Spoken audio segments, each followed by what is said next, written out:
Bom, para quem não me conhece, eu sou da geração de médicos que passou aquele processo da época que a gente estudava com grandes professores, então a gente aprendia muito baseado numa expertise clínico de grandes professores, e a gente começou também a ter o desenvolvimento da medicina baseada em evidências, através do David Blackett, e ele criou várias bases de medicina baseada em evidência, e houve uma revolução no nosso pensamento, assim, nos anos 2000, muitas vezes tornando alguns até muito xiitas, né, da medicina baseada em evidência. Por exemplo, né, na cardiologia, se você não tivesse uma evidência nível 1A, você não prescrevia, e eu fazia parte desse grupo. Mas com o passar dos anos, a gente acabou vendo que o interessante é o equilíbrio, mas as evidências clínicas são fundamentais para a gente minimizar erro, né? É importante a gente ter uma noção do que tem de evidência mais robusta para a gente fazer o acerto, o tratamento mais assertivo dos pacientes. Bom, os conflitos de interesse, né? Tenho trabalho com algumas empresas. No roteiro da aula, então, nós vamos discutir rapidamente o conceito de enxaqueca, fisiopatologia de enxaqueca, o que a gente tem de tratamento atual, uma coisa muito rápida, considerações sobre o uso dos fitocannabinoides, por que os fitocannabinoides funcionariam nas enxaquecas, o que a gente tem de estudos pré-clínicos e clínicos, algumas coisas que apareceram no Congresso Internacional de Cefaleia agora em São Paulo, e, por fim, a gente discute o uso racional baseado em tudo isso que eu vou passar para vocês.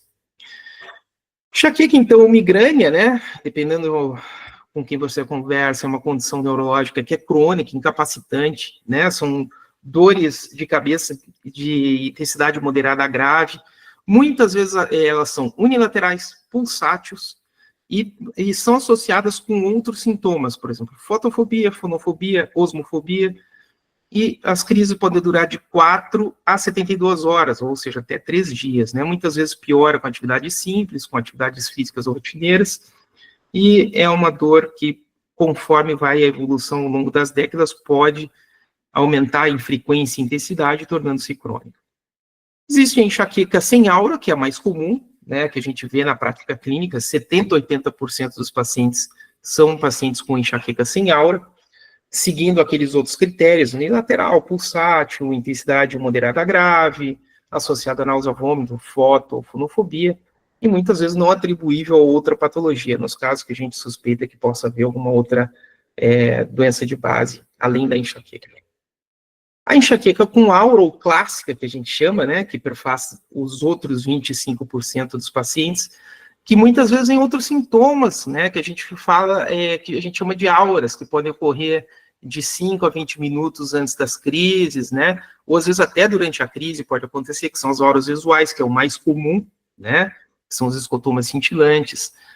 Muitas vezes pode ter auras sensoriais com sensação de formigamento ou dormência, alterações de fala, né, tem pacientes que têm disartria, né, antes de ter a crise de enxaqueca, e o mais raro, que é a enxaqueca motora, que é a enxaqueca hemiplégica familiar, muitas vezes o paciente fica hemiplégico, né, parecendo um quadro de AVC, mas na verdade segue-se depois um quadro de cefaleia, que é a enxaqueca hemiplégica familiar.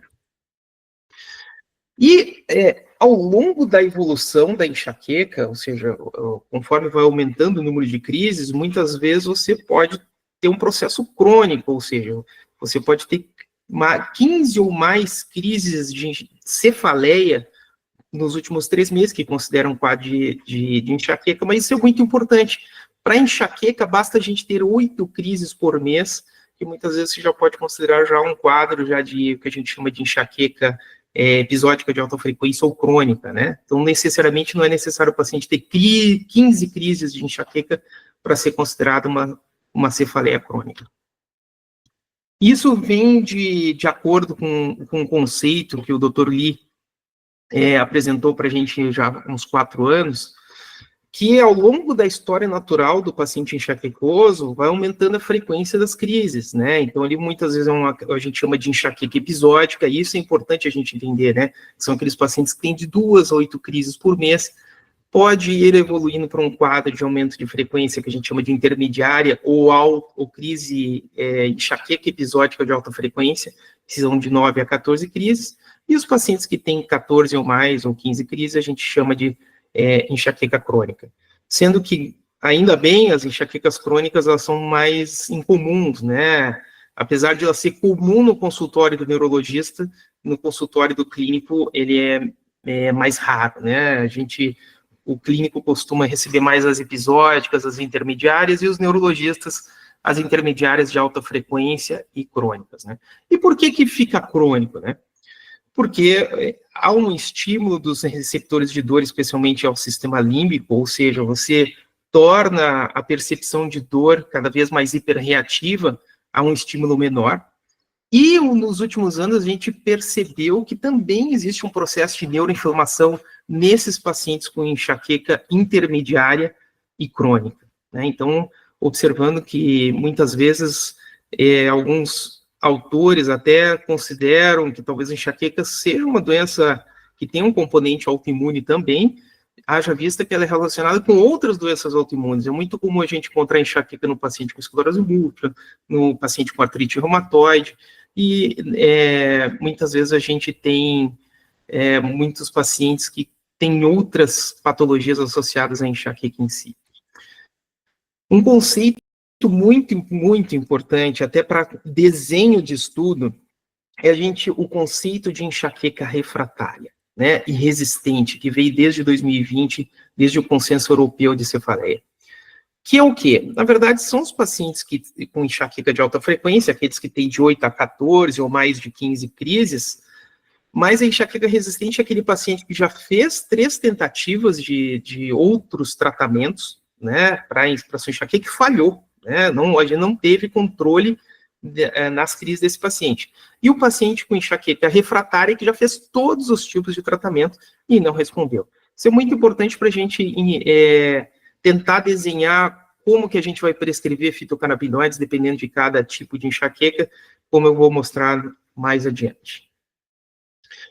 E as enxaquecas, muitas vezes, elas têm complicações graves, né? Por exemplo, os pacientes que têm crises acima de 3 dias, 72 horas, a gente chama isso de estado de mal enxaquecoso, extremamente debilitantes, são pacientes que chegam, que perdem muitos dias de trabalho, e isso tem um impacto muito grande na qualidade de vida do paciente.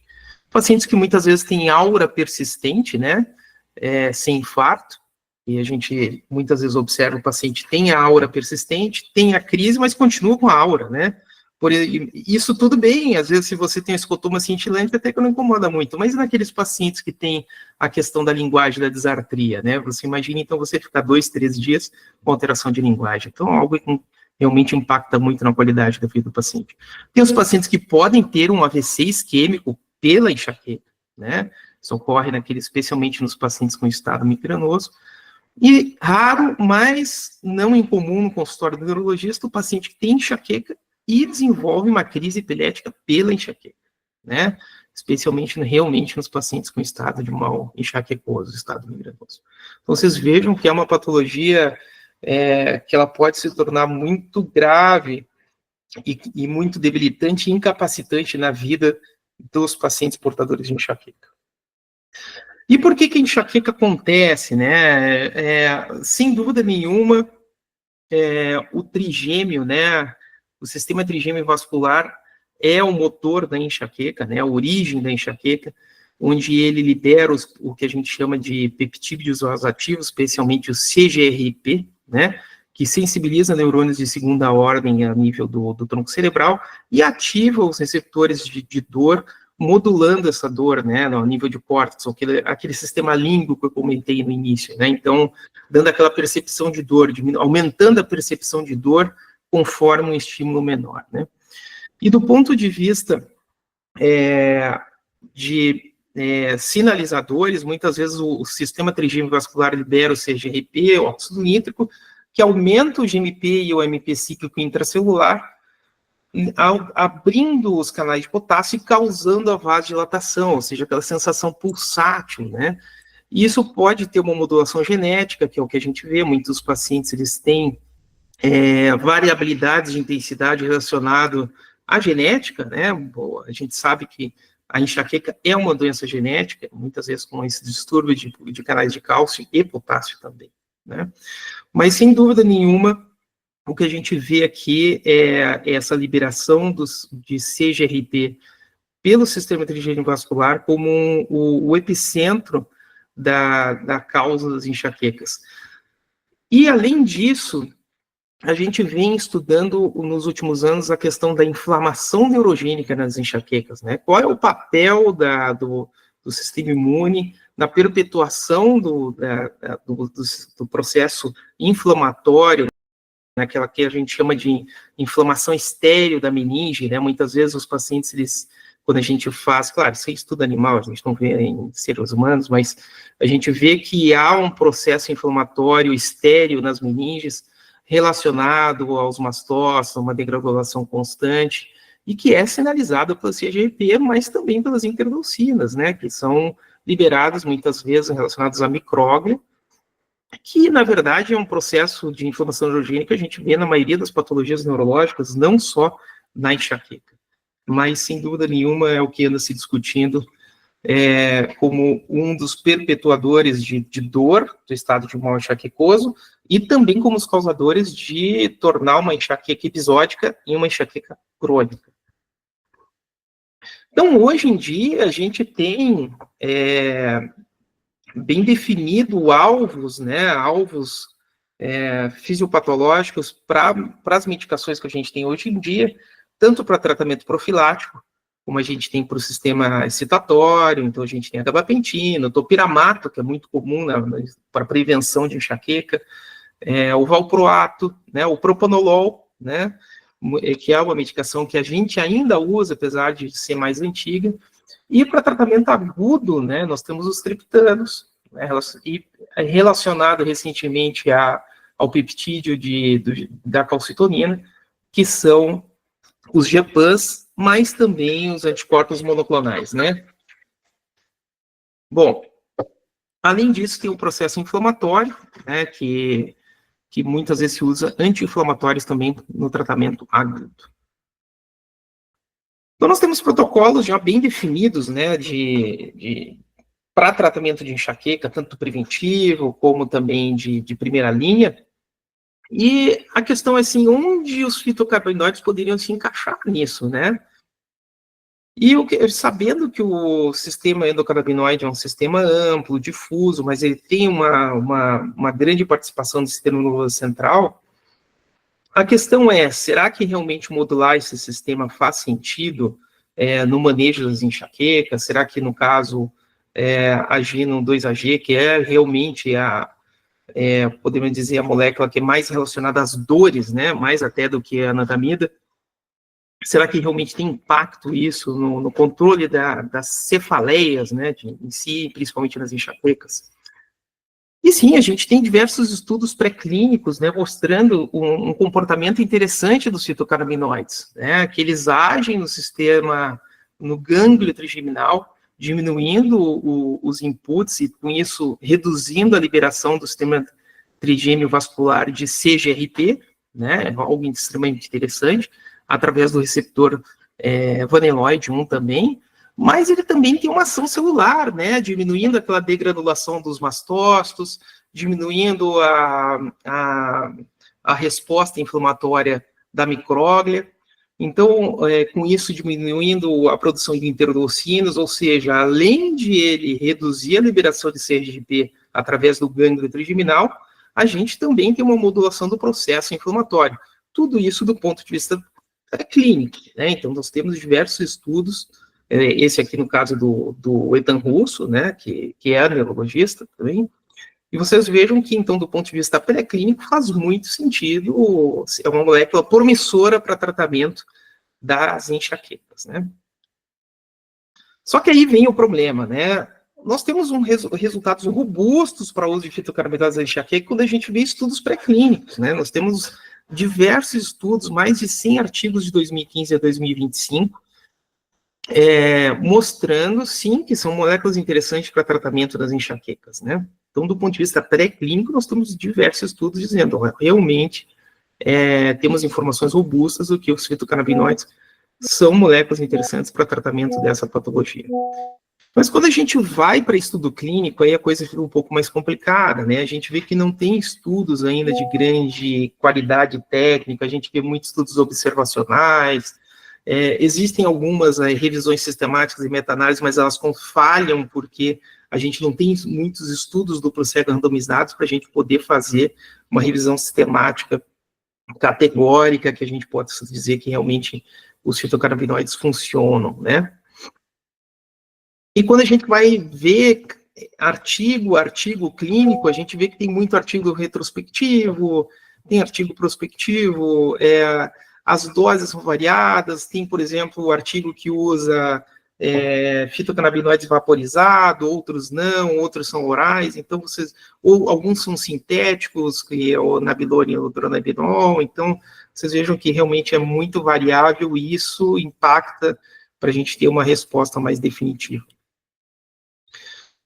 Então, quando a gente avalia a qualidade da evidência atual, né, do uso dos fitocannabinoides, a qualidade é baixa, moderada, né, os produtos de doação heterogêneos, pontos finais variáveis, porque, por exemplo, qual é o ponto final?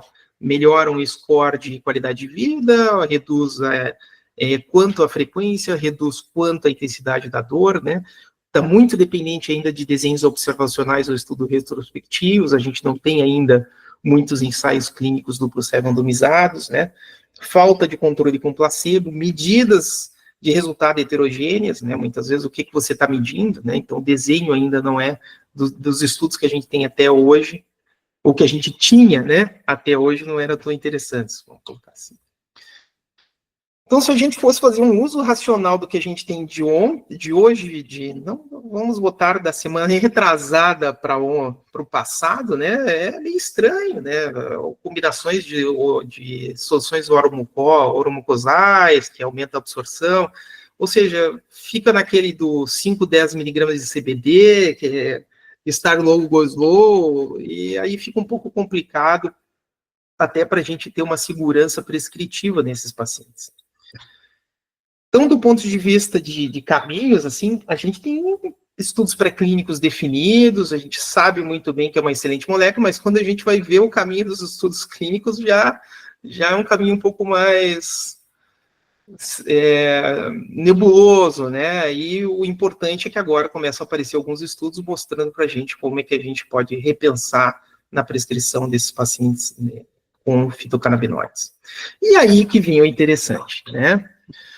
Então, teve o Congresso Internacional do Cefaleio, que foi agora de 10 anos, junto com o brasileiro, né? E, para minha surpresa, né, teve vários estudos interessantes mostrando a relação do sistema endocannabinoide com a fisiopatologia das enxaquecas, né? Alguns estudos pré-clínicos, o que me chamou muita atenção foi, não poderia nem pré-clínico, na verdade é clínico, mas enfim, que foi esse estudo do grupo italiano, da Gloria Vaghi, que eles observaram que havia um aumento significativo na 2-AG, né, que seria a enzima degradadora dos endocannabinoides, nos pacientes que seriam resistentes ao tratamento com os anticorpos monoclonais, quando CGRP, né, mostrando que aqueles pacientes que têm essa disfunção do endocannabinoide são os pacientes que são resistentes ao tratamento, né, então uma franca relação, né, mostrando que talvez o sistema endocannabinoide ele seja uma das causas do que os pacientes com enxaqueca crônica se tornem resistentes ou refratários ao tratamento, né. Outro estudo interessante foi do Kalp, né, um colega neurologista que atende no Einstein também, esse aqui no caso ele fez em ratos, em animais, mostrando sim, né, que o sistema endocannabinoide e o uso combinado de canabidiol e THC, eles melhoram aquela questão da alodínia, da sensibilidade cutânea relacionado aos sinalizadores moleculares da enxaqueca, algo extremamente interessante. Então, mostrando que o sistema endocannabinoide, sim, ele participa da gênese da enxaqueca e muitas vezes do quadro de cronificação, vamos colocar assim, dos quadros de enxaqueca, né? E dos estudos clínicos, muitas coisas, né? Primeiro, o nosso estudo, né, que a gente apresentou, né, onde a gente mostrou, claro, esse estudo observacional, a gente revisou os 52 pacientes, E aqui é que as coisas ficam interessantes, né? Esse estudo que a gente fez com 52 pacientes, 65% deles eram pacientes com enxaqueca crônica, né? Mas eram enxaquecas crônicas, desses 65%, 65, 68% deles eram enxaquecas crônicas que não eram resistentes e não eram refratárias. Quer dizer, eram pacientes que não tinham feito ainda nenhum tipo de tratamento. E os pacientes com enxaqueca episódica intermediária, em torno de 80% deles eram pacientes que não tinham feito ainda nenhum tratamento, ou seja, e não tinha nenhum quadro de refratariedade ou resistência, e os outros, porcentagem, sim. E a gente fez aquele, na época, baseado naquele consenso de tratamento de dor do Aaron Bhaskara, a gente fez, um grupo começava com 20 miligramas de canabidiol e depois para 40, depois 4 semanas 20 miligramas, 8 semanas 40 miligramas, né? 1,8 miligramas de THC e 1,5 miligramas de canabicromeno, que esse óleo ele tinha muito canabicromeno, né? E o que a gente observou, né?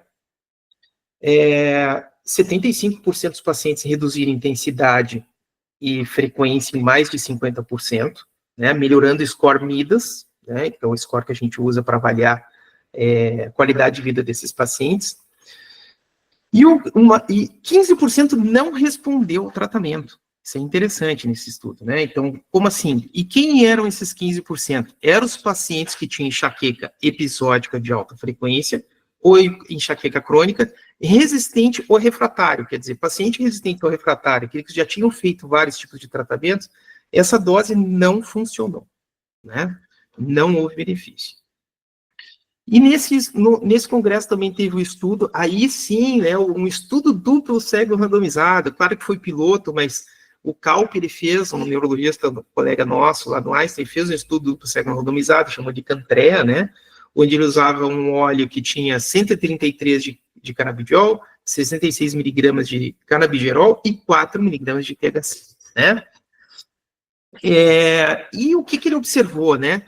E esse grupo eram todos pacientes com enxaqueca crônica, pacientes com enxaqueca crônica que já eram resistentes a tratamento, né? E ele observou uma melhora significativa, mais de 50% desses pacientes reduziu frequência e intensidade de dor, né? Mostrando, então, que os fitocannabinoides seriam interessantes para esses pacientes com enxaqueca crônica. Ele não tratou pacientes com enxaqueca episódica intermediária, que nem a gente, né? Ele pegou os pacientes que já eram mais complicados, vamos colocar, dizer assim, num ambulatório de neurologia, né? Outro estudo, os outros dois estudos são revisões sistemáticas, né? Uma revisão sistemática nos últimos 5 anos, mostrando que sim, baseada nos estudos, sugere que os fitocannabinoides seriam interessantes, e uma revisão de literatura normal, mostrando que sim, são tratamentos interessantes, especialmente nos casos refratários, né?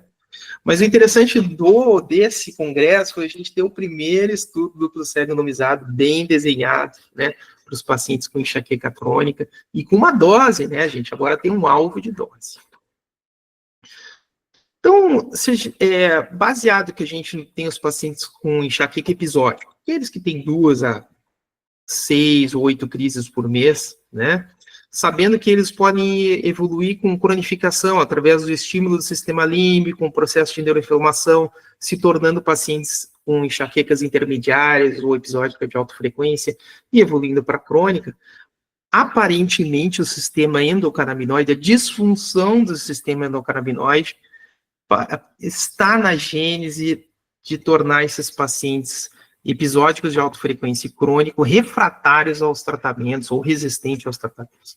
Então, sim, faz sentido você usar os fitocannabinoides no caso de manejo desses pacientes do ponto de vista fisiopatológico, né? Então, se a gente fosse fazer uma sugestão posológica para aqueles pacientes com enxaqueca episódica, né, que não fizeram nenhum tipo de tratamento e talvez não queiram usar as medicações tradicionais por uma questão de ter outros tipos de efeito colateral, porque a gente tem que lembrar, topiramato muitas vezes mexe no humor, tem sensação de parestesia, pode dar cálculo renal nos pacientes que já têm histórico, antidepressivo tricíclico pode aumentar de peso, medicações serotoninérgicas, né, inibidores de recaptação de serotonina, podem, por exemplo, ter alterações de comportamento, às vezes libido, né, De pacote, muitas vezes pode ter alteração também de comportamento. Então, muitas vezes alguns pacientes podem ter mais essa opção, né? Uma opção de usar o óleo full spectrum, né?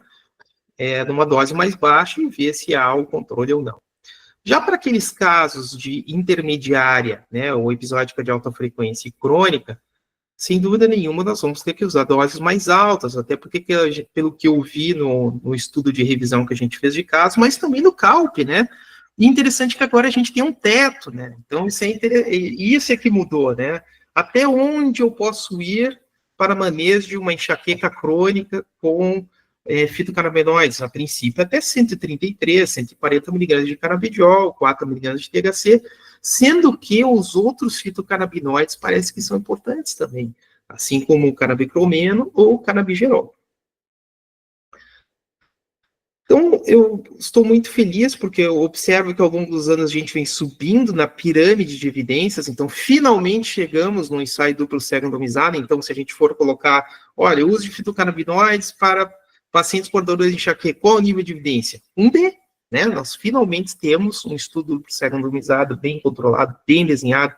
Claro, é um piloto, mas chegamos lá, né? Agora o próximo passo é ter mais estudos para a gente fazer uma meta-análise bem estruturada para a gente poder chegar ao ponto de dizer que finalmente é um A. Então, é nível de evidência 1B que a gente pode finalmente dizer para os fitocannabinoides. Então, em relação ao uso racional, então, seria isso, né? Aqueles pacientes com enxaqueca episódica sem tratamento que podem ter essa opção de usar uma dose um pouco menor. Os pacientes com enxaqueca episódica de alta frequência ou crônico sem tratamentos, que não seja aqueles pacientes resistentes ou refratários, a gente pode começar com uma dose alvo de 40, uma dose um pouco maior com 2 miligramas, e naqueles casos resistentes, doses maiores, né, ou refratárias, doses maiores, que é o que se observou no estudo do CALP, né, onde ele usou até 133, eu arredondei para 140, mas 133 miligramas de CBD, 4 de THC, e sim, CBG e canabicromeno, aparecendo a importância dos outros fitocannabinoides no manejo das dores, né? Lembrando que o canabicromeno é interessante, uma molécula que a gente conversa muito pouco, mas na questão de absorção em relação, ela tem um metabolismo um pouco anterior ao canabigerol e ao canabidiol e ao THC, né? Então, é uma molécula interessante para manejo desses pacientes. Talvez, quem sabe até um tratamento agudo, né, de enxaqueca, né, com canabicromeno, haja vista que ele tem um tempo de reação mais rápido do que o canabidiol, o THC e o próprio canabigerol. Mas isso aí teria que fazer um estudo. Eu sou, assim, o cara que... Eu sou o colega chato, né? Eu brinco sempre com alguns amigos, não sou chamado para as festas porque sou o cara chato que gosto dos estudos randomizados, gosto de ter uma evidência mais robusta, e é necessário, né? A gente tem que ter esses estudos, porque vejam como um estudo só já tem um impacto, né? Já diminui erro, você consegue definir melhor qual é a dose para o paciente 1, A, B ou C, né? Claro que a gente não pode tiranizar isso, né? Não é porque você não tem, às vezes, evidência, o próprio Sackett falava, que é o pioneiro da medicina baseada em evidência, falava isso, né? Você não pode tiranizar se não tem evidência, né? Então, a expertise clínica é fundamental. Mas não existe expertise clínica sem evidência, não existe só evidência sem expertise clínica, né? Isso seria inapropriado você usar apenas um ou outro para tratar um paciente. E com isso eu encerro a minha apresentação, né, uma apresentação rápida aí, e fico aberto às discussões, né.